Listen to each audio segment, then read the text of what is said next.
Yo, ichsang ich, gapirmay ich. Mayda gap bo'ladi ichgan odam, bilasizlarmi? To's aytadi bular, to's. To'singni aytib olmaysanmi ovqat yeguncha? Yo, uyingda aytib kelmaysanmi to'singni? Ovqat yeydiganlar sovib qoladi, o'tiradi Alloh qilib. Mana piyolaga choyni qo'yib olib o'tiraman. Bu niyat aytgan sari men ichimdan astag'firullah, astag'firullah, astag'firullah deb o'tiraman. Qani, Tohirjon bilan sizlaring deydi.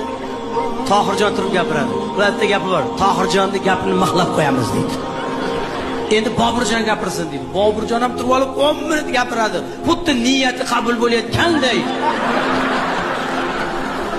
Yana orasida ilohim deb qo'yadi, yana tavba qilib.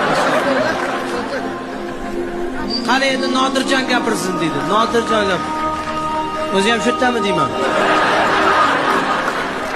Nodirjon turib, endi Nodirjonning gapini mixlab qo'yamiz deydi. Mixlamay o'lay, chovur mixlamay. Bir yo'li sambaringizda bor. Bir joyda shunaqa ichib o'tirishni, naryoqda iymonliroq odam o'tirgan ekan. Endi men gapiraman dedi. Boyadan beri niyat aytib aroq ichyapsan, har bir niyat duoga teng. Aroq harom. Harom narsani ustidan niyat duo qilinmaydi. Bu shaytonning suvi. Dunyodagi jamiki yomonliklarning onasi bu aroq. Desa, rahmat brat, zo'r gap bo'ldi. Gaplaringizga qo'shilamiz. Qani, mana shu akani gapini bitta mixlab qo'yib olinglar. Ta'sir qilmagan gap qilmasak.